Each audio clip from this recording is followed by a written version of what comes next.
Hoje em dia são poucas as escolas que têm uma área dedicada ao empreendedorismo. Plano de negócios. Você precisa de um plano de negócios. Sim. Mas até que ponto você quer levar o seu corpo ao extremo para você fazer um dinheiro que depois você não vai conseguir usufruir?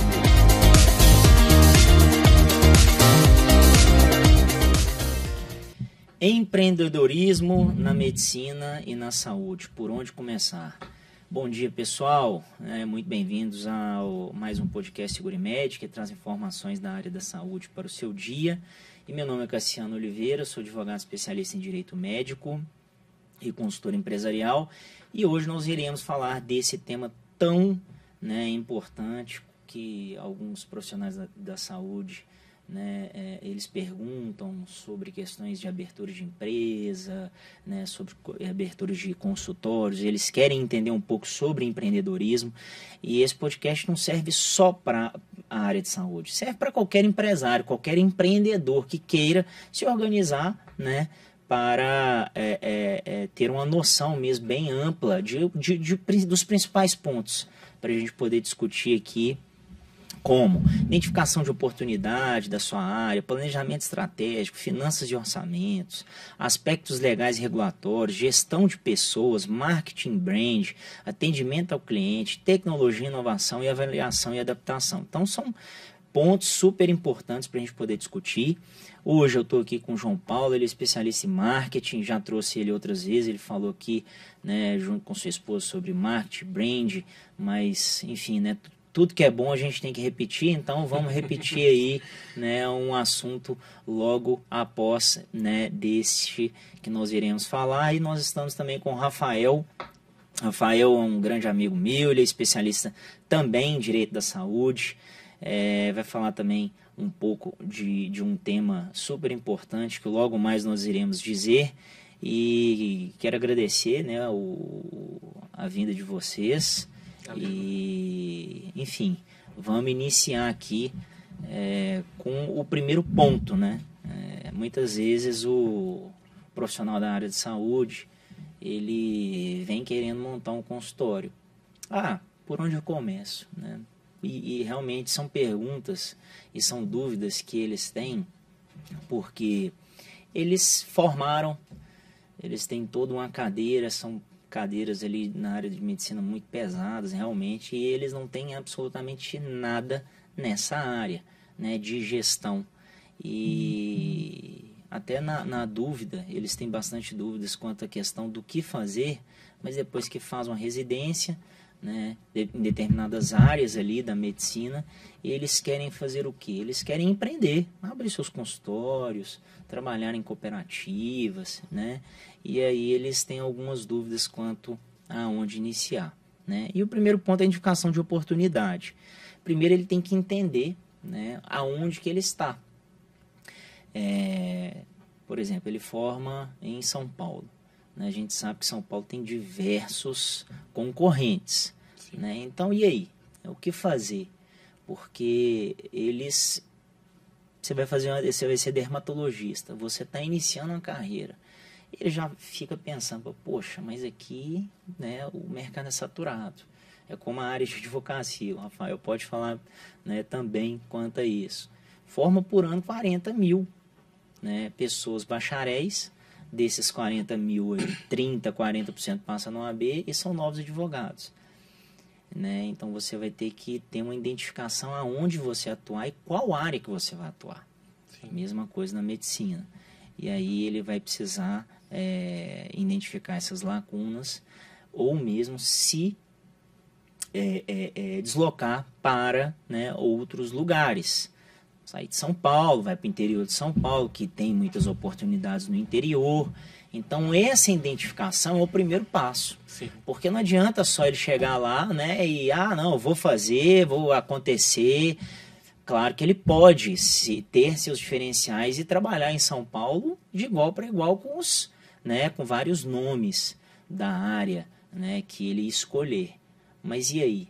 Então é um assunto complicado. Na área de vocês também é a mesma coisa. Com certeza. Primeiramente, bom dia a todos. Meu nome é Rafael Guimarães, sou sócio do escritório Guimarães e Rossi, venho da área do direito, sou especialista em direito médico, amigo pessoal do Cassiano, a gente milita aí na área há muito tempo.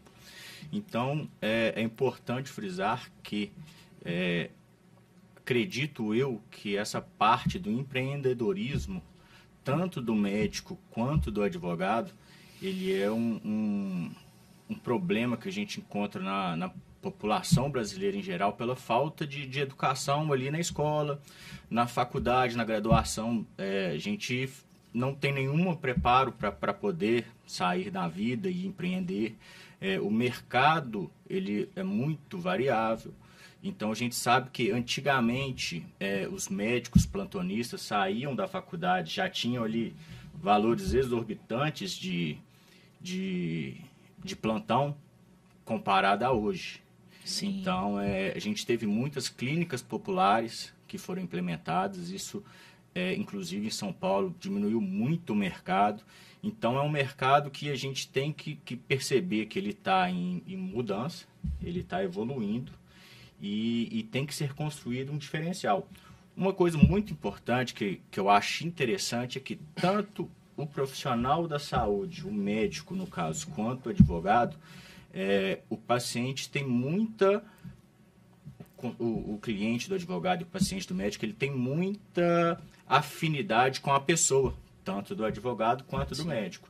Então, o marketing pessoal, como se porta, são coisas que o João, acho que já acredito que ele falou em outros podcasts, ele vai frisar aqui, é uma atividade que ela é muito inerente à pessoa.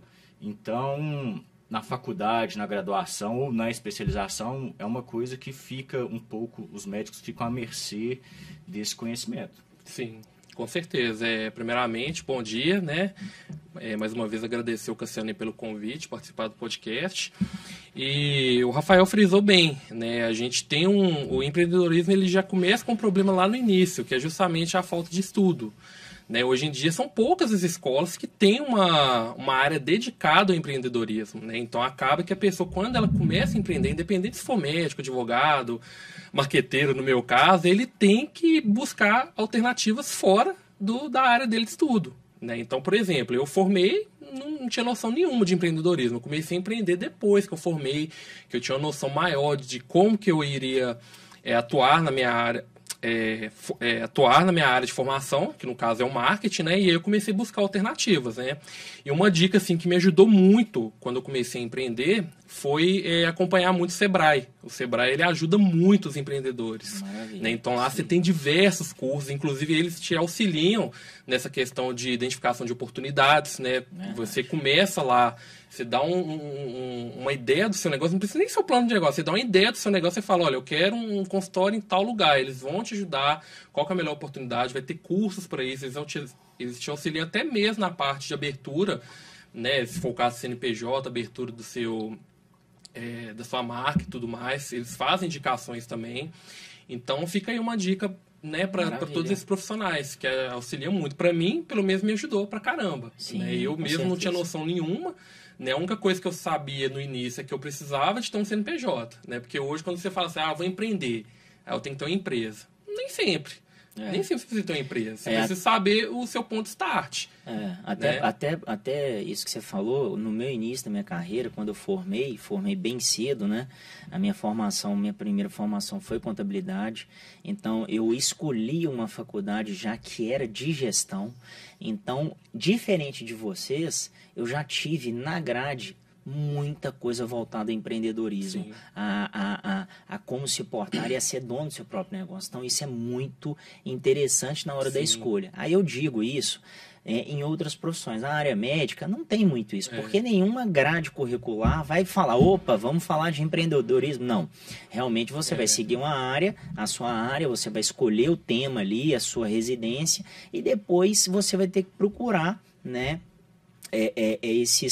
essas escolas aí como o Sebrae, enfim, ou alguns cursos, né, para poder te dar um norte quanto essa questão do que fazer. Né? E um ponto que o João falou, que foi interessante, é sobre o planejamento estratégico. né? Plano de negócios. Você precisa de um plano de negócio. Sim. O Sebrae realmente ele já te dá um norte. Fala, vou abrir o meu CNPJ.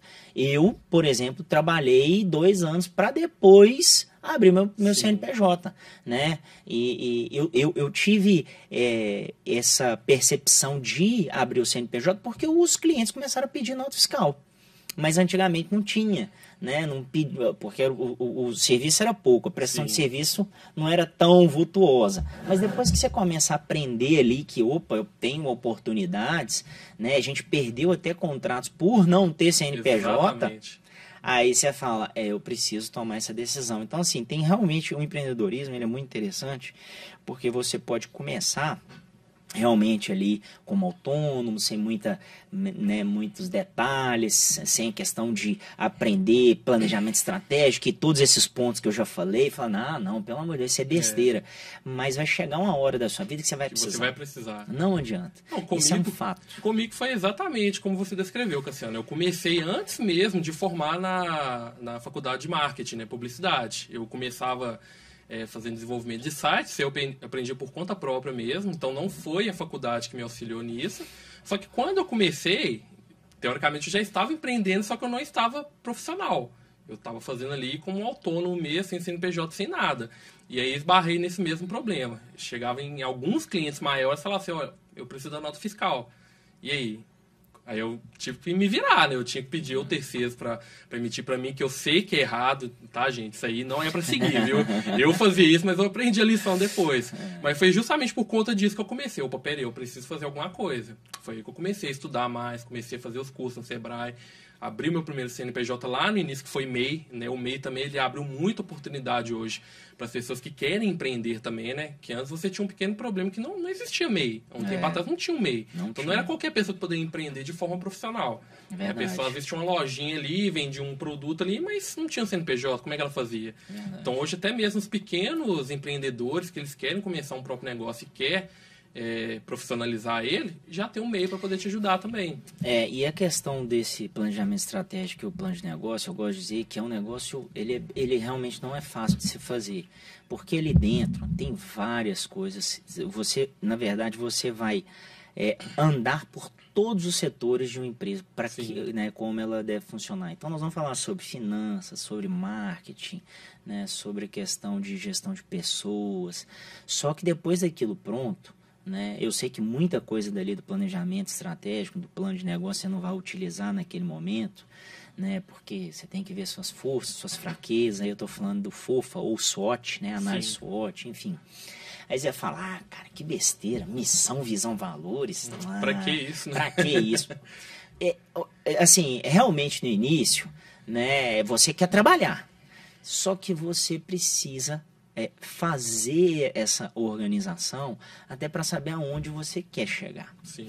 E se você fizer isso, você já está à frente de muitas pessoas. E aí é o terceiro ponto que eu quero chegar, finanças e orçamentos.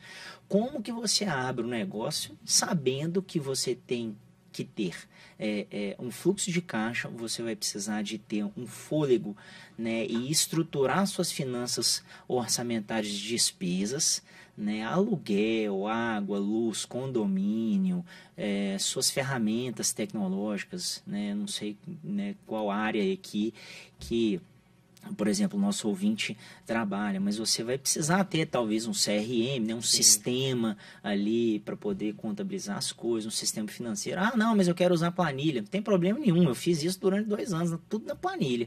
Depois que eu fui melhorando.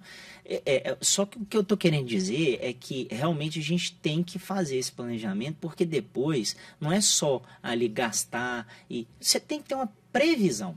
Fala assim, e tá, o controle também, né? Eu quero atender quantos pacientes? Cassiano, eu acho que a gente tem que, o ouvinte tem que pôr na cabeça que é como se fosse uma caminhada constante até o término da sua vida. Não é uma corrida de 100 metros. Exatamente. Não é, por exemplo, o que eu já vi muitos casos de médicos, vou para São Paulo, vou ficar situado entre 4 hospitais, fazer plantão 24 horas por dia, vou ficar 1 ano ali cuidando da saúde dos outros e perdendo a minha saúde para poder juntar um dinheiro e fazer um ano sabático para depois decidir. Então a gente tem que pensar que é uma caminhada, é constante, até o término da vida. Prazo, né? Isso que você falou é tão interessante que eu também tenho alguns colegas médicos que eles faziam que eu formei agora, eu vou entrar em plantão, vou ganhar dinheiro e tal. E o cara realmente ele consegue tirar seus 40 conto lá por mês, né? 40 mil e tal. Só que o que acontece? Ele quer fazer o pezinho de meia dele, como o Rafael falou, vai para o interior, faz o pé de meia. Só que tem alguns pontos que eu conversei com alguns médicos e eles falaram. Primeiro, você vicia. Você não quer deixar de ganhar seus 40, porque você já tem uma despesa ali condizente, e aí você, tudo bem que você junta, mas aí você está trabalhando no interior, e aí, consequentemente, a sua despesa, ela é o quê? Baixa. E aí o cara fala, nossa, agora eu vou ter que sair, será que eu vou? Segundo ponto, né? Enquanto ele estava ali, ganhando seus 40 mil por mês, os amigos estavam fazendo residência, ganhando seus 3 mil ali, né? Tem residência que paga, tem residência que não paga. Ou menos, ou nada, né? Que muitos deles não ganham nada, mas tem lá os seus 3 anos. Depois ele consegue fazer a prova, se especializa e aí que ele vai começar. Como o Rafael falou, isso é super interessante, porque você tem que pensar no futuro e não agora. Se você pensar agora, tudo bem, você vai ganhar muito dinheiro. Mas e lá na frente? E lá na frente? Você vai sustentar essa perda de saúde durante quanto tempo? Exatamente. Porque você, lógico, o médico, o profissional da saúde que passou muitos anos estudando, se especializando, tendo todo aquele esforço que a gente sabe que é um esforço hercúleo, é um esforço demasiado, até porque se trata de vidas humanas, não é uma ciência exata, assim como o direito. A gente sabe que naquele momento, quando pega o famoso canudo, o famoso diploma, surge aquele, eu mereço. Sim, você merece, só que a custo de quê? Trabalhar 24 horas por dia, plantão atrás de plantão, perder sua saúde num ano, desenvolver uma diabetes, então a gente... Uma depressão. Então, durante o curso de medicina, se vê que o corpo humano ele é muito resistente, mais do que imaginamos. Sim. Mas até que ponto você quer levar o seu corpo ao extremo para você fazer um dinheiro que depois você não vai conseguir usufruir dele? Exatamente. E é o que a gente fala, hoje em dia está muito na moda a abundância, vou viver em abundância, vou viver com tudo que eu quiser. E tudo bem, e como que faz um downgrade de vida, de padrão de vida, morando no interior, alugando uma mansão por 3, 4 mil, ganhando 40, depois vai para uma capital, é inviável. É verdade. Então, assim, é um momento de reflexão no início da carreira que ele é muito válido para o médico ali, e isso a longo, médio prazo faz muita diferença. Eu digo até, Rafael, nem só para o médico, não. Para qualquer empreendedor Sim. que esteja escutando. Sabe por quê, gente? Porque é o seguinte, a gente está acostumado a ligar a felicidade, muitas das vezes, com bens materiais, o sucesso aos bens materiais. E isso que tem tirado realmente o sono de muitas pessoas. A pessoa trabalha igual um condenado e tal, querendo o quê? Sempre mais. Só que será que realmente isso é felicidade? Né? Então, você tem que colocar na balança. Você não vai aguentar durante muito tempo essa batida. E o que tem acontecido demais na área médica, e todos os ouvintes que são médicos sabem, suicídio entre eles. Sim. Suicídio entre colegas. Claro que tem uma questão de concepção de que a mídia não pode ficar divulgando, até para não incentivar, que eu acho isso fantástico. Mas o número de pessoas da área de saúde que maioria médico mesmo, suicida, é gigantesco. Overdose e tem diversas coisas. Igual eu falei um pouquinho antes, no curso de medicina se aprende que o corpo humano ele é muito mais resistente do que imaginamos. Só que, a partir do momento que você confia demais, se você extrapolar o seu limite, pode ser uma coisa irreversível. Com certeza. E aí, o médico, ao decidir por excesso de medicação, por excesso de trabalho, por excesso de várias coisas, ele acaba se colocando em risco, mesmo sem perceber, por acreditar que está tudo bem. Exatamente. Então, é muito comum muitos médicos acontecer isso. E casa de ferreiro espeto de pau. Porque é interessante que os médicos, eles cuidam das pessoas, mas não cuidam de si. Perfeito. Eu já vi diversos, sabe, cuidando das pessoas, mas ele esquece de cuidar de si. Ele mesmo não vai no médico, ele vai... Ele acha que só pelo fato de ele ser médico, ele não precisa. E ele vai se medicando, etc. Gente, especialidades. Você precisa tirar um tempinho ali, se cuidar. Então tem que tomar muito cuidado. Essa questão que você falou, ela é muito interessante, né, Rafael, por causa da questão da depressão entre os médicos. Isso tem crescido bastante. Então, na hora mesmo de escolher o que vai fazer para a sua vida, você tem que colocar no papel o que eu gosto de fazer, etc. E não só ver dinheiro. Né? Tem uma questão muito interessante que eu peço depois para as pessoas darem uma pesquisada sobre o Ikigai. Né? O que é o Ikigai? É a concepção daquilo que você quer para a sua vida, né? O que eu vim nesse mundo para poder fazer? Isso é uma cultura, na cultura japonesa eles têm isso. Então você consegue identificar realmente o que você veio para poder fazer e você vai conseguir ampliar de uma forma bem mais, como é que eu posso dizer assim, mais clara, né, da sua vida e organizar mesmo as suas ideias do que você vai fazer para não ter maiores problemas, porque não é só dinheiro, né? Porque tudo bem, você vai querer só dinheiro, tem como você fazer isso durante um tempo? Tem, mas cuidado com isso. Você precisa parar, você vai precisar tem que pensar parar, em si mesmo, você precisa se cuidar também. Exatamente. E é até interessante isso que você falou, Cassiano, a questão da depressão. Um outro ponto também que afeta muitos médicos, né? Inclusive tem diversas matérias sobre isso, é a síndrome do burnout. Burnout, perfeito, cara. É isso aí. Então, assim, tem muitos médicos que sofrem com isso, né? Vai lá, tenta fazer um diagnóstico ali para ver o que está acontecendo, só que a pessoa não se cuida. Excesso de trabalho. A pessoa tá ficando ali só, tá tendo automático já. E isso, o que consequentemente vai acontecer? O erro médico. Erro médico. E aí, o que vai acontecer depois? Processo contra o médico. E olha como é que uma coisa leva a outra. E o que pode acontecer? O próprio suicídio. O cara não tá aguentando, ele fica maluco com isso e tal. Aconteceu. Né, há pouco tempo, um cara que tirou sua própria vida por causa de um diagnóstico e o falecimento de uma criança. Ele foi lá, não aguentou, tirou, e os profissionais falaram que eu era um cara extremamente assim, sabe? Muito bom tecnicamente, um cara super de coração puro, etc. Mas provavelmente ele estava vivendo um burnout gigantesco. Sim.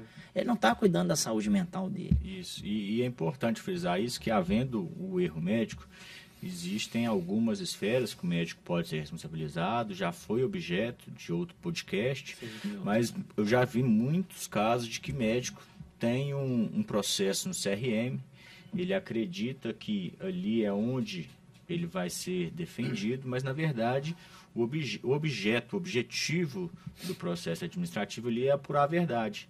E muitos médicos vão sem advogado, tentando resolver do jeito deles e acaba existindo alguns processos. Então, isso é muito importante frisar, porque assim como na advocacia, na medicina também, o preventivo ele é menos danoso do que quando existe o problema.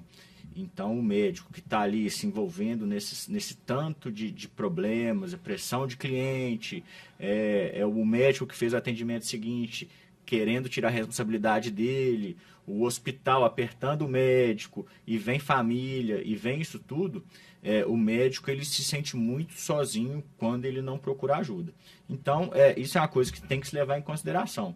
Então, semana passada, por exemplo, eu atendi uma médica que ela chorou no meu escritório depois de uma sessão de julgamento no CRM, por felicidade de ter sido defendida, porque na primeira oportunidade ela foi sozinha e ela acabou sendo meio que massacrada. Então, assim, o médico, assim como o advogado, tem esferas que eu não atuo. Eu já contratei outros advogados para defender meus clientes, para me defenderem. Então, quando começa a acontecer essas coisas, quanto antes o médico procurar um conselho jurídico, um conselho das pessoas que estão ali envolvidas com o problema que acontece, menor é o dano. É verdade, isso que você falou é interessante, porque eu sou um exemplo vivo aqui, né? Como o Rafael falou, eu sou advogado, mas eu tenho minhas áreas. E aí ele me defende em uma, o escritório dele tem outras especialidades, eles me defendem em outras, eu não vou atuar, entendeu? Não é o correto. A mesma coisa, né? O médico também ele deve procurar ajuda, né? Psicológica, ajuda familiar, né? Quanto a essa questão do burnout, da depressão, da companheiro. questão... Exatamente, porque são coisas... O empreendedorismo, ele é muito bom, né? Mas ele é uma faca de dois gumes. Também, tudo tem os pontos positivos e os pontos negativos. Porque quando você empreende, todo o problema recai sobre você. É isso que eu ia comentar agora. Acaba que não é só para a área médica, né? Eu vou dar um exemplo meu aqui. Eu sou empreendedor e eu quero tomar para mim tudo. Tudo que acontece em volta de mim, que envolve minha empresa, eu quero tomar para mim. E isso acaba me afetando muito. Porque tem certas áreas que eu não dou conta, não é a minha especialidade. Entendeu? E agora que eu tô sabendo separar as coisas. Porque isso também estava me afetando também. Eu cheguei a uma época também que eu acredito, eu não fiz diagnóstico, mas eu acredito que eu tive síndrome de burnout também. No final do dia, meu olho estava até tremendo. De tanta carga de trabalho. Você fica com espasmos. Existe o espasmo muscular é estresse. Depressão. E aquele negócio, você não consegue dormir.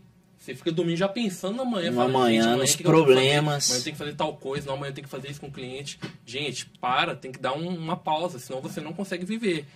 E isso eu tô, assim, aprendendo da melhor forma. Por quê? Eu passei por isso, mas agora eu mesmo tô buscando ajuda. Eu cedi, eu achava que pra mim tava tudo certo. Só vale o investimento, né? Vale o investimento. Porque, acima de tudo, você tem que priorizar a sua saúde. É como você Se você não tiver com saúde, e aí? Exatamente. Você vai fazer o quê? Beleza, não, eu tô com a conta recheada ali, mas e aí? Tô com depressão aqui, tô com síndrome de burnout. Não, e aí o cara fala, beleza, eu vou pro exterior, vou viajar. Beleza, com 15 dias que ele volta, o problema tá lá. E gasta dinheiro todo com coisas supérfluas, né? Você tem que desligar. Exatamente. Então, assim, a gente voltando a falar desse tema de empreendedorismo, é isso. O empreendedor é óbvio que ele tem que se preocupar com a sua empresa, com o seu negócio. Mas ao mesmo tempo que ele tem que se preocupar, ele tem que se preocupar consigo mesmo. Com certeza. Senão, você não vai conseguir tocar seu próprio negócio. Verdade. Entendeu? Aí agora eu quero entrar num ponto sobre a escolha, né? Quando o médico vai fazer a escolha do seu negócio, né? Aí vamos supor, ele precisa entender, como o João falou, que abertura. Eu preciso abrir meu CNPJ. Né? Isso são os aspectos legais e regulatórios. Então ele vai precisar saber se no ponto comercial onde ele for escolher, ele tem, né, os devidos registros e ele pode atuar. Porque nem todo consultório pode ser aberto em determinados... Área residencial e determinados locais, por questões mesmo regulatórias. Por exemplo, tem gente que mexe com radiofármacos. Aí você vai mexer com radiofármaco, mas só que você sabe que é super difícil de você comprar isso. Tem toda uma organização ali por trás que você não... Só os grandes conseguem comprar. Sim. Né? Evento exterior e tal, e quem regula isso é o governo. Então, você tem que tomar muito cuidado naquilo que você vai entrar. Fazer uma administração, né, quanto às questões de equipamentos, do que comprar, etc. Porque tem coisa que você não vai conseguir comprar. Tem gente que entra em determinada área, eu vou fazer, etc. Monta tudo, só que o principal ele não tem equipamento. Por isso a importância do plano de negócio. Exatamente. Já tem que estar previamente ali descrito para ele, saber o que ele tem que fazer. E experiência. Além disso, é importante que seja preventivo. Porque a gente vê alguns casos de pessoa que começa a construir escritório, é uma área residencial, não pode, algumas regiões... Você vai fazer o alvará, não tem. Como é que você faz? Cada cidade tem um plano diretor, e aí procura o jurídico para olhar e simplesmente a prefeitura não permite. Então, o brasileiro em geral, ele não é acostumado em fazer o preventivo. Porque é caro. É caro. Na verdade, ele sai mais barato. Do que se... Não, isso é fácil. Só que a gente, no preventivo, não se conserta um problema. Não se deixa acontecer o problema. Então, é um benefício mais difícil de observar. Então é muito mais fácil o médico ter um problema, procurar qualquer um de nós solucionarmos o problema para ele ver o valor. Mas o médico que começa a ter experiência, ver os amigos tendo problema, esse sim vai saber que, tendo a consultoria, fazendo o preventivo, não vai acontecer com ele. Exato. E tem uma coisa que se uma coisa eu aprendi na vida até hoje, nesses 10 anos de advocacia, é que a paz, ela é superior a qualquer montante de dinheiro. Então, o preventivo, o médico saber fazer, saber das limitações, pesquisar antes de fazer, isso traz uma coisa que é imensurável, que é o preventivo, que o brasileiro gosta pouco e que fora do Brasil é tão bem visto. Na verdade, nos Estados Unidos, você não consegue abrir uma empresa sem antes fazer isso. Você chega, eu quero abrir empresa, realmente você abre em 2 dias lá.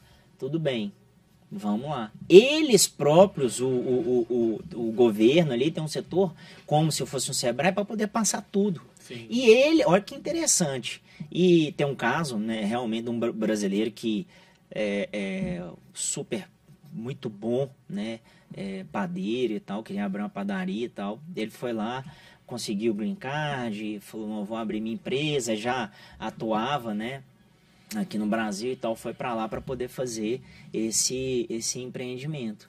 Quando ele chegou lá para poder abrir e tal, já escolheu o local, papapá, os caras falaram assim, infelizmente não dá para você abrir aqui não.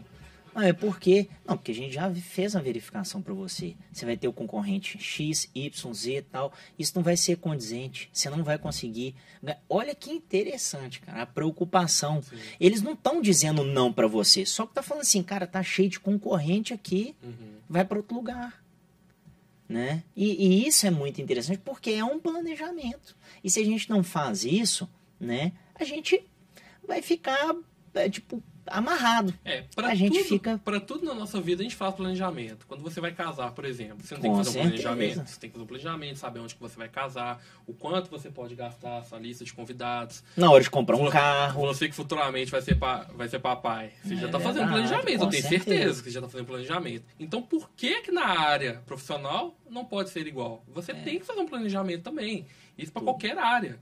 É verdade. Entendeu? E principal, né? Porque é onde você vai tirar o seu ganha-pão. Por que você não vai ter atenção com isso?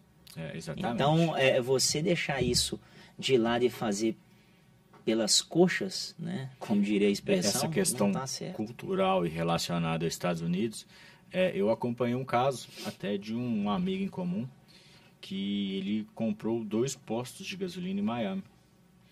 E aí passou um tornado, um furacão, não sei ao certo. Na verdade, ele arrendou na justiça e danificou os postos. E aí, quando ele foi fazer o acerto com os funcionários, o governo americano falou o seguinte, você não precisa pagar, eles não trabalharam, aqui é por hora. Ele pensou, nossa, que coisa maravilhosa. Mas, como o posto era arrendado, o seguro estava em nome de quem arrendou para ele. Então, quem arrendou para ele, era de outra nacionalidade, demorou para acionar o seguro. Resultado, ele tomou uma multa gigantesca do governo americano por estar com falta de prestação de serviço para a sociedade. Tá vendo? Olha só como que é a diferença cultural. Então, o governo ele se preocupa porque aquilo ali faz falta para eles. Exatamente. Ou seja, cara, abre aqui, nós queremos consumir. Nós vamos te dar o dinheiro, mas, me ajuda aí também.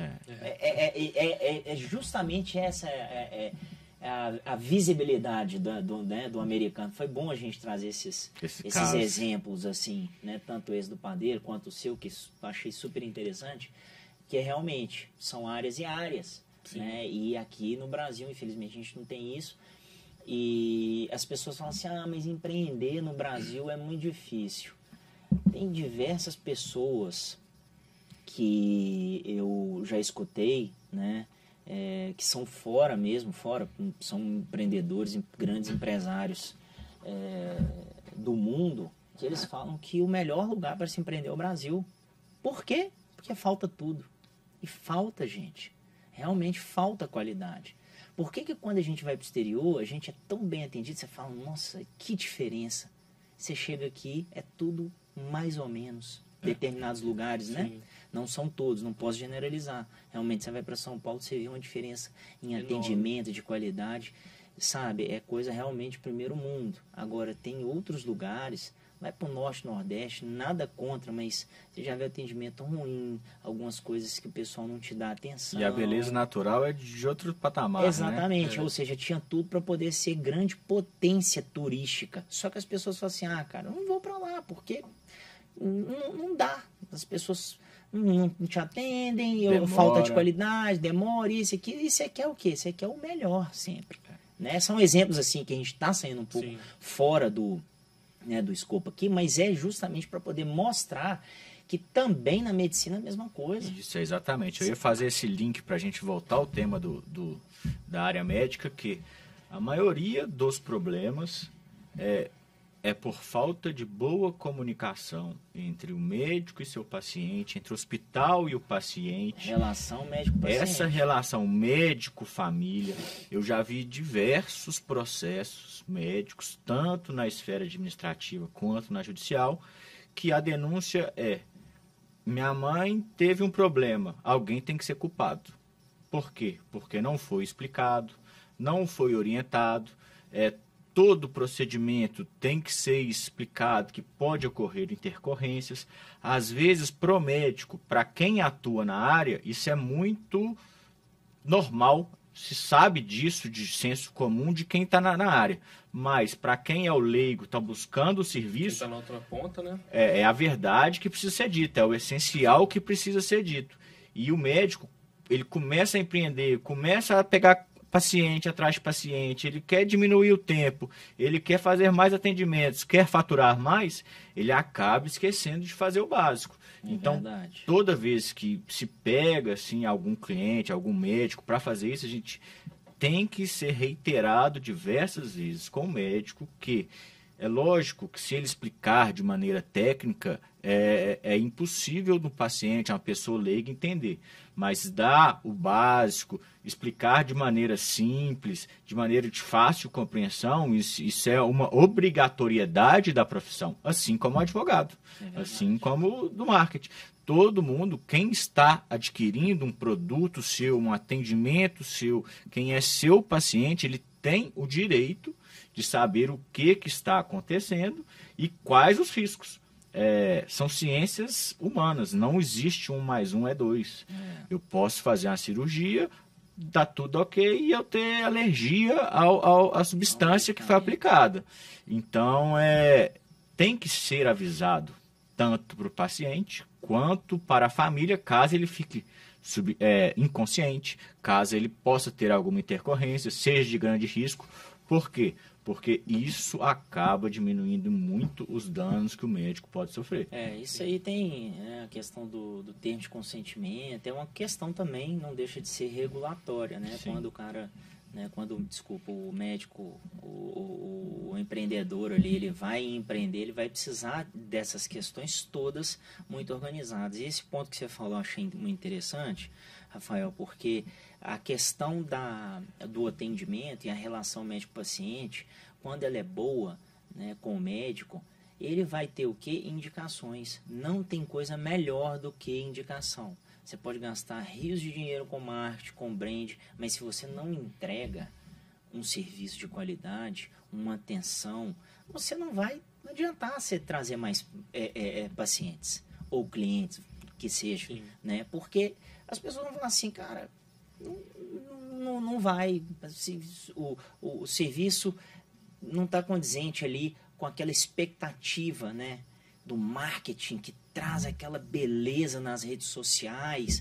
E quando você vai ter a proximidade, você fala, nossa, ele não me deu atenção adequada e tal, você fica decepcionado. Então tem que tomar muito cuidado, porque são os pontos que eu coloquei aqui, atendimento ao cliente e qualidade do serviço, né? A questão do atendimento ao cliente, se você parar para pensar, assim, desde o queijinho que você compra na praia, até o consultor que vai fazer os seus investimentos financeiros, se a pessoa te tratar bem, for cordial, te der satisfação, você vai indicar, você vai falar bem. Então, é desde o queijinho da praia até onde você vai pôr seu dinheiro. Isso é fato. Serviço, por exemplo, conheço várias pessoas que realmente eles têm um déficit muito grande na parte de marketing, de brand, mas a qualidade de serviço é excepcional. Só que do contrário também, você chega em determinados locais maravilhosos, vultuosos, porém você é super mal atendido com o profissional.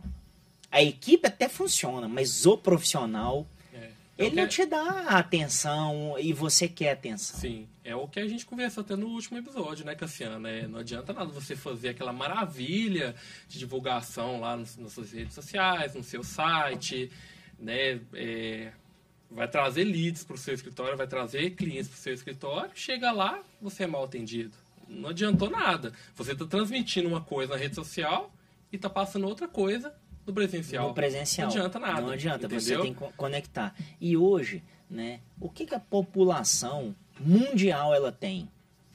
Excesso de agilidade, que é tudo para ontem. Imediatismo, né? Imediatismo. Então, o cara quer ser atendido, ele quer ser operado para ontem. Depois da operação, pós-operatória, ele quer já saber os resultados, ele quer saber o que ele vai fazer, ele vai ficar no seu pé. Então, você tem que ter uma paciência. Então, essa organização, ela é muito importante. E entender até e colocar isso no seu plano de negócio, porque problemas relacionados a cliente te ligar nos finais de semana, te mandando mensagem, de madrugada, sobre problemas, você vai acontecer. E eu digo isso porque ontem, eu estava junto a uma reunião, né, junto a alguns amigos meus da minha igreja, e a médica foi e me ligou. Era 8h30 da noite. Quando eu olhei, eu falei, é problema. Para ligar uma hora dessa, né, com certeza é problema. Fui lá, saí, pedi licença para todo mundo, fui atendi. E ela foi e falou, Cassiano, não tem uma notícia muito boa não. O paciente que eu operei, ela faleceu. O que eu faço e tal. E a operação que ela fez foi há 30 dias atrás. E aí a gente foi conversando e a gente detectou que ela faleceu por outros motivos. Até o outro médico que estava atendendo trouxe para ela, enfim, aí eu orientei, né? Mas olha para você ver, ela me ligou, ela precisou de mim, se eu não tivesse atendido. Aí ela, nossa, obrigado, te agradeço demais, eu fico até super aliviada e tal. E eu orientei ela a fazer uma opção de coisa, que com certeza ela já deve ter feito. Ela nem me ligou mais, não me mandou mensagem. Isso é importante, por quê? Porque essa médica, ela tem um diferencial, ela já fez o preventivo. Quantos dias de angústia, de ansiedade que ela deixou de ter por ter feito essa consulta com o Cassiano. Então, é aquilo que a gente fala, o empreendedor, o médico que faz cirurgia, o que atende, ele tem que agir de maneira preventiva. Até porque hoje, né, a gente já falou nos podcasts, o paciente ele não é mais paciente, ele é cliente, e ele vai buscar os seus direitos o tempo todo.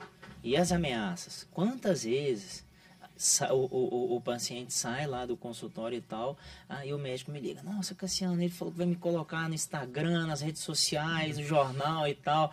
Eu falo, calma, doutor, isso é porque ele está nervoso e tal. Aí a gente vai lá e tenta fazer um gerenciamento de crise e imagem. Então, é muito importante, né, nessa experiência, você ter o preventivo, né? E outro ponto que eu quero dizer é gestão de pessoas, né? O médico, ele vai precisar de quê? De equipe. Tudo bem, aí ele fala, não, mas meu negócio vai ser só eu e uma secretária. Tudo bem, doutor, não tem problema nenhum. Pode ser você e sua esposa, você sozinho, né? Quando você tiver um volume de serviço maior, você naturalmente vai precisar contratar. Que ninguém trabalha sozinho. Vai chegar uma hora que vai acontecer isso. O que você vai precisar? Equipe qualificada, bem treinada. Porque muitas vezes a pessoa vai lá, deixa o colaborador fazer o quê? Se virar. Sim. A pessoa não tem orientação. Mais acontece, Aí a pessoa fica mais ansiosa e o colaborador acaba falando uma opção de besteira. E na área médica a gente sabe, né, dos problemas que acontecem.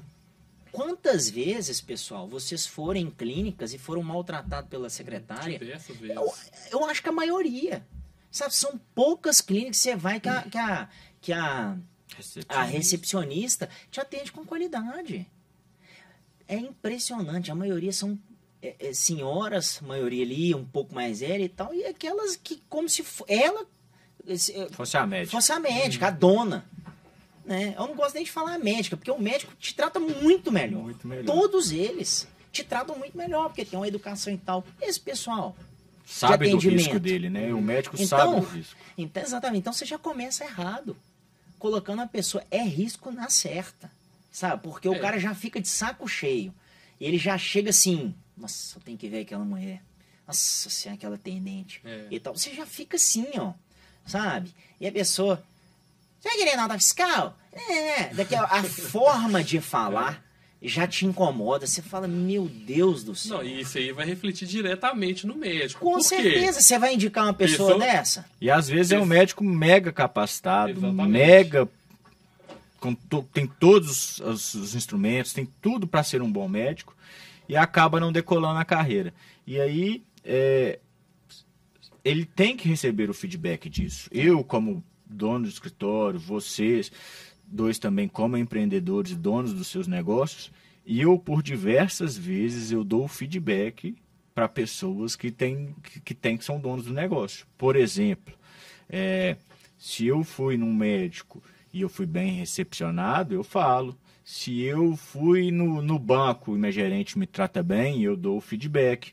Por quê? Porque às vezes a pessoa está super bem preparada, super bem capacitada, mas as pessoas que estão em volta dela acabam prejudicando a estrelinha brilhar. Exato. Então, são pequenas coisas que, para o empreendedor, às vezes ele está tão no dia a dia, está ali há tanto besteira, tempo, né? está ali há tantos anos que ele acha uma besteira, mas que é um freio de mão.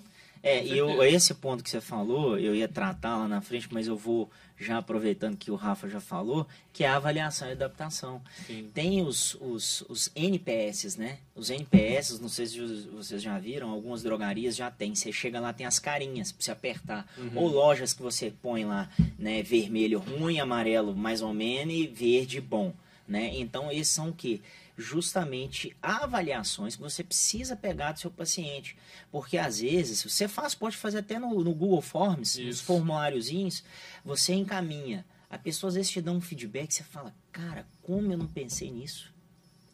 Sabe, são coisas... O cliente, o paciente, ele vai saber melhor te informar o que você precisa melhorar. E isso é super interessante, porque, às vezes... O que acontece? O médico está acostumado com aquela senhorinha que atende. Ah, não, ela já faz tudo. Ela sabe minha conta bancária, sabe minhas senhas. Porque o médico, às vezes, nem sabe senha financeira dele. Não sabe nem a senha do sistema, sabe? Porque, muitas das vezes, ele já passa o prontuário, é ela que digita. Então, tem as questões dos costumes. Mas a gente gosta de dizer, né, na área de consultoria, você não pode se apegar com isso. Se a pessoa... não for treinável, infelizmente, ela tem que ser desligada, porque ela vai te levar para o buraco, ela vai te levar para baixo. Você poderia estar decolando, só que às vezes você está estagnado. Pode ser uma coisinha, uma pessoa. Um freio de mão. Um freio de mão. E você não decola, você não sabe. Cara, eu faço tudo. Estou gastando lá não sei quantos R$1.000 em marketing, brand. Meu consultório é isso, aqui, tal. Mas é a pessoa ali. Gente, eu gosto de dizer...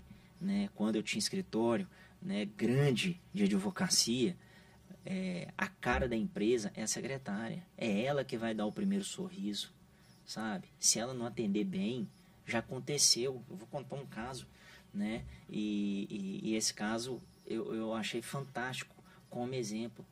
A gente estava em reunião, atendendo, a reunião demorou, atrasou, chegou outro para poder fazer a reunião. Né? A gente extrapolou mais de 40 minutos. Então imagina você esperando 40 minutos, sabe? Já era a hora do almoço. A gente sabe que quando a gente fica com fome, os níveis, né? Não sei nem falar, os níveis hormonais começam a aflorar. Esse nosso cliente ficou estressado, então levantou e falou com o atendente, um absurdo, falta de respeito e tal, só que como que a gente faz com um grande problema lá na sala de reunião, a gente não podia liberar, era realmente um problema. E aí o que aconteceu? A secretária muito educada, muito bem treinada, ela chegou lá. Calma, vamos fazer o seguinte, o que o senhor não espera? Vou te orientar melhor. Você está com fome? Está na hora do almoço, né? Por que isso? Porque ela já deu café, biscoito ali na recepção, bala e tal. Só que ela perguntou, né? Falou, eu sei que o senhor deve estar com fome e tal. O que você acha de você almoçar ali? Ah, tem almoço aqui? Tem um almoço muito gostoso. Ela falou até o prato ali. O cara encheu a boca d'água. Eu vou querer. Ah, então vou fazer o seguinte. Fala com eles que eu vou almoçar e depois eu volto. Então ela conseguiu reverter. E ele nervoso, xingou ela toda e tal. Ela muito educada, sorridente. E era muito bonita. Então ela conseguiu. Resultado. Conseguimos, né, reverter um problema em uma solução. Ele foi almoçar, voltou feliz, falando ainda do prato que ela indicou, sabe? E ele ficou tão satisfeito, depois voltou mais para almoçar lá. Sabe? Então, é isso, gente. É isso que a gente está falando. A gente tem que ter uma percepção, um consentimento. A gente tem que se colocar no lugar do outro. Porque, realmente, eu sou muito pontual. Quando atrasa comigo, eu fico maluco. Eu fico doido, sabe? Eu fico estressado e tal. Tenho me controlado bastante e tal. Mas é uma coisa que é uma falta de respeito. Pô, você tá no seu horário, você tem tempo. A pessoa marca com você, chega na hora, ela vai simplesmente... Infelizmente, cara, tem jeito de alterar? Poxa, em cima. Pô, eu já marquei com fulano, com ciclano e tal. Você vai me deixar nessa? Né? Isso é super indelicado. Então tem que tomar muito cuidado nessa questão quando você vai empreender, e isso em qualquer área. Esse jogo de cintura, esse treinamento, essa orientação é uma coisa que, para treinar, para ter um bom profissional, ele é um esforço até que pequeno, que na prática ele é de um valor imensurável. Sim. Esse exemplo do Cassiano, ele é um exemplo muito válido, porque isso é comum. O trato médico hoje em dia, infelizmente, no Brasil, quem marca uma consulta já sabe que vai esperar um pouco. Então, nós que conhecemos muitos médicos, a gente pode pedir às vezes um exame antes, adiantar um pouco o nosso lado, mas o paciente comum que está ali à procura do atendimento, ele vai com a sensação de que ele vai tomar um chá de cadeira. Isso não é um sentimento bom. E o médico é lógico que existem coisas invariáveis que com força maior que o médico pode atrasar, que o exemplo do Cassiano é uma situação de emergência, mas isso não pode ser a praxe. Toda vez que eu vou no médico, eu marco às 10. Você é atendido toda vez às 11h30? Com certeza eu não voltaria. E são coisas, Rafael, perfeito que você falou, que você tem que começar a colocar, né, na sua gestão organizacional, que eu gosto de dizer também que é gestão de risco, porque nós temos problemas quanto a isso. Nós temos problema. Se a gente vê que a gente vai fazer uma cirurgia, né, de 2 horas, porém, você já marcou, né, tem médico que faz as cirurgias na parte da manhã e à tarde marca as suas consultas. Vamos supor que você está acostumado a fazer aquela cirurgia, você já tem um prazo, aí você marcou 3 cirurgias, cada uma de 2 horas. O cara acordou 4 horas da manhã, começou 5, né? E aí vai. Ele, não, beleza, aí dá para almoçar e atender o pessoal à tarde. Vai que acontece intercorrência. Porque você tem que colocar na sua gestão de risco. Então, é sempre bom colocar uma margem de segurança. Deixa o horário de 2 horas vago, de 2 às 3 vago, porque se acontecer algum tipo de problema, você consegue solucionar, né? No mais tardar, você está lá 3, 4 horas para poder atender, né, algum paciente. E tem outros problemas também. Imagina, sua esposa teve um problema, o seu filho, que você tem que sair. são coisas que a gente precisa ter uma margem. Então, esse negócio de agenda muito pertinha, eu não sou muito fã, não. Agendas espaçadas é melhor. Sabe? Eu gosto de dar um exemplo muito com o carro. Então, igual eu dei um exemplo aqui antes. O médico, o profissional de saúde, o empreendedor em geral, ele tem que ter muito cuidado para que as pessoas próximas não sejam freio de mão.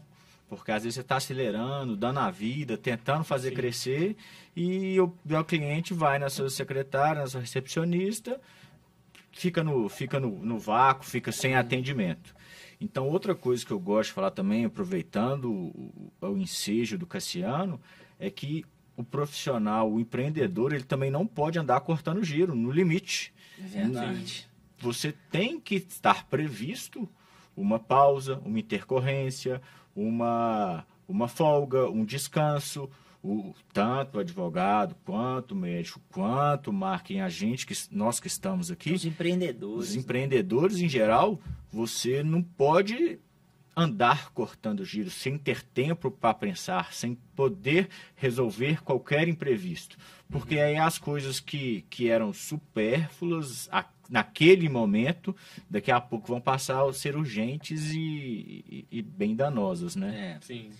E o último ponto, né, e não menos importante, é tecnologia e inovação. Né? Todo mundo que vai empreender precisa dessa interação, principalmente os médicos. Ele começa a verificar que, por exemplo, determinados equipamentos, se ele não fizer uma pesquisa de mercado, ele pode comprar um equipamento até obsoleto. E aí ele pagou super caro, o equipamento ele pode dar defeito, e aí a assistência técnica não atende. Sim. Aí vai gerar um problema que o assistente técnico até pode atender, mas aí é muito espaçado, aí você vai perder um mês, ou seja, de faturamento do seu negócio. Isso é bastante importante. Vou trazer um caso aqui que tá no escritório, que nós temos um paciente que ele tem uma diabetes bem grave e ele não pode fazer o controle da glicemia dele. Então, o caso dele é só com um aparelhinho, uma máquina específica no corpo. E o que acontece? O médico orientou a comprar a máquina, que ela foi descadastrada no Brasil e não tem insumos. Não tem registro na Anvisa, né? Não, o registro até tem, mas os insumos foram proibidos. Sim. Porque teve uma outra tecnologia posterior, um caso bem específico. E o que acontece? O paciente, no meu caso, meu cliente, ele pagou acho que quase R$40 mil no aparelho. E o novo?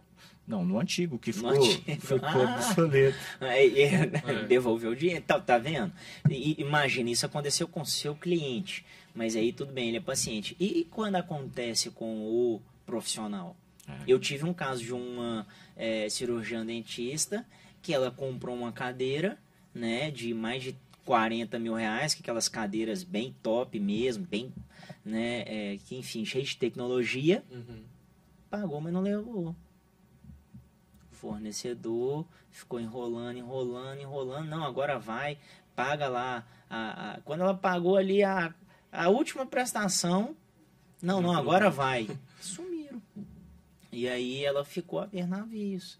A empresa abriu falência, e aí vai ser aquele processo que a gente sabe como é que é, né? Bem longo, moroso, sofrido. Você vai gastar mais dinheiro com advogado e com taxas, e sequer pode não levar. Né? Então, são coisas que a gente precisa ter atenção.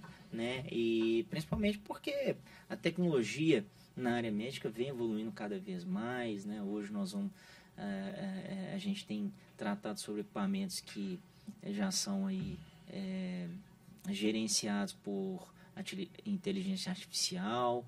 Nós temos equipamentos hoje, cirurgias robóticas, onde o médico está em Curitiba operando em São Paulo e vice-versa.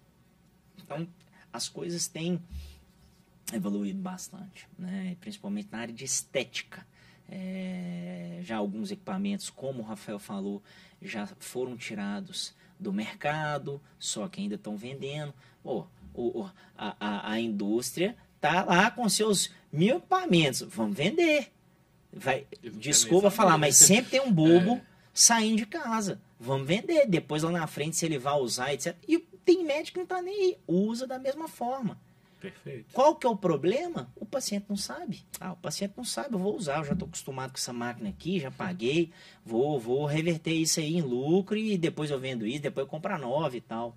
Sabendo que aquilo ali pode dar intercorrências, problemas, queimaduras. A vida está em risco? A vida está em risco, não é à toa que foi retirada de circulação. Ou às vezes os insumos, alguma coisa aconteceu.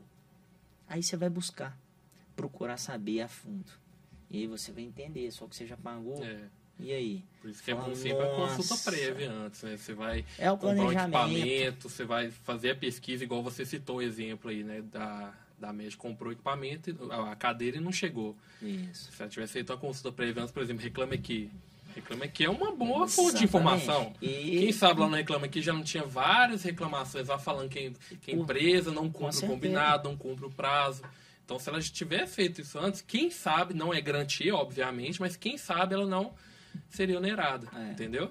Exatamente, um ótimo ponto você ter colocado, né? Realmente é muito bom a gente fazer essas pesquisas, mas às vezes a gente age muito pelo impulso, muito pela emoção, e a gente acaba fazendo as coisas, imediatismo, querendo para logo, para ontem. Isso já aconteceu comigo também. Com todos nós, né? E aí eu falei assim, gente do céu, agora vai gerar um problema para mim, uma dor de cabeça, né? Aí você tem que desfazer contrato e tomar muito cuidado, né? Com quando é sistema, né? Por exemplo, de operação, aqueles sistemas de computador que os médicos gostam de usar, que aí tem o financeiro, tem telemedicina, etc. Tem que tomar muito cuidado porque alguns não são regulamentados por causa da questão da assinatura eletrônica. E aí vem o Conselho Federal junto com os outros órgãos dizendo quais são os pontos técnicos, né, os pressupostos que aquele sistema precisa ter. Teve uma médica até que me fez, né, essa pergunta. Eu falei, doutor, eu acho que todos os sistemas... Eu vou fazer o seguinte, eu vou fazer uma pesquisa. Quando eu pesquisei a fundo, tem sistema que não tem os critérios que o CFM e esse órgão regulador, que eu esqueci o nome, descrevem. Então, ele não é válido. Olha só, aí deixa eu rapidinho só terminar. Se eu utilizar o prontuário ali para fazer uma defesa, alguma coisa... Só que o advogado, ele é mais esperto, ele verifica que aquele sistema, ele verifica as falhas, ele já vai lá, na canela.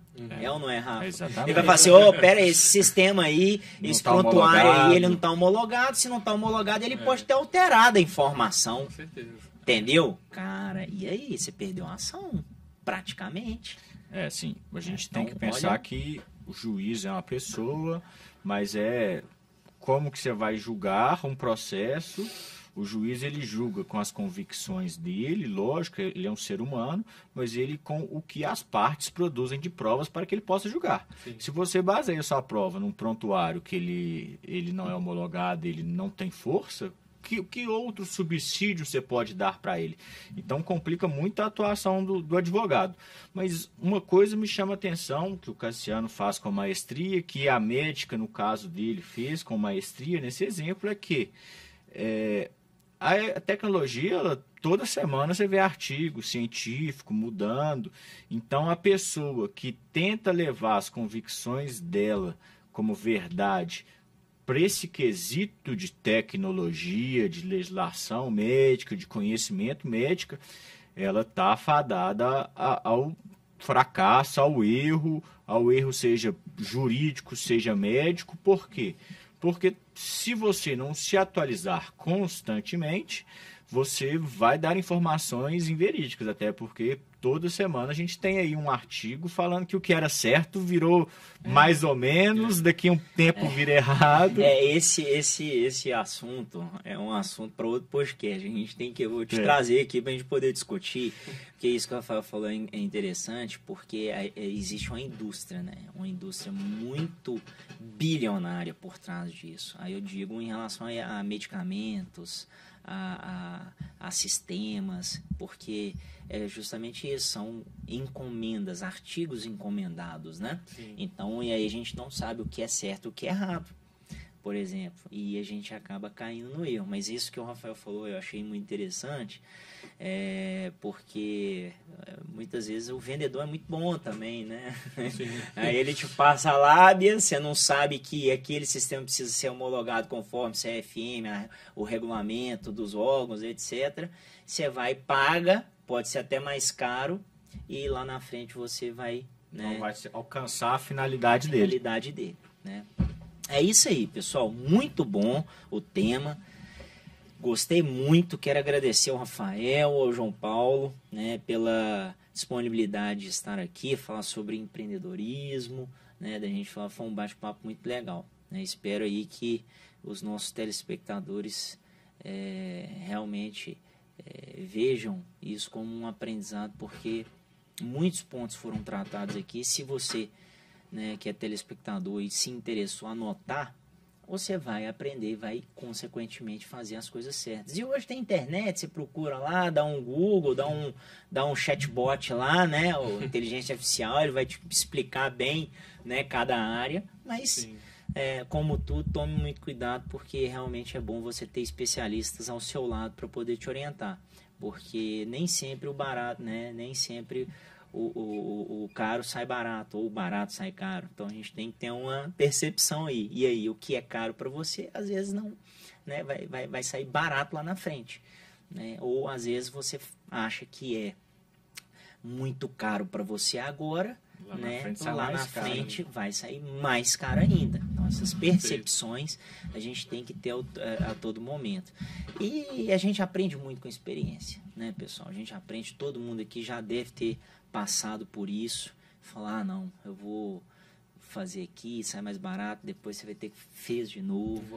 Já aconteceu comigo, aconteceu até outra semana agora passada comigo, mas uma coisa pessoal, mas enfim, a gente aprende, né? Então é isso, esse foi mais um episódio de podcast Segurimed, gestão de risco profissional, um canal para saber tudo sobre a área da saúde.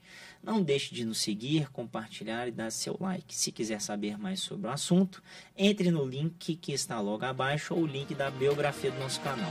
Até a próxima.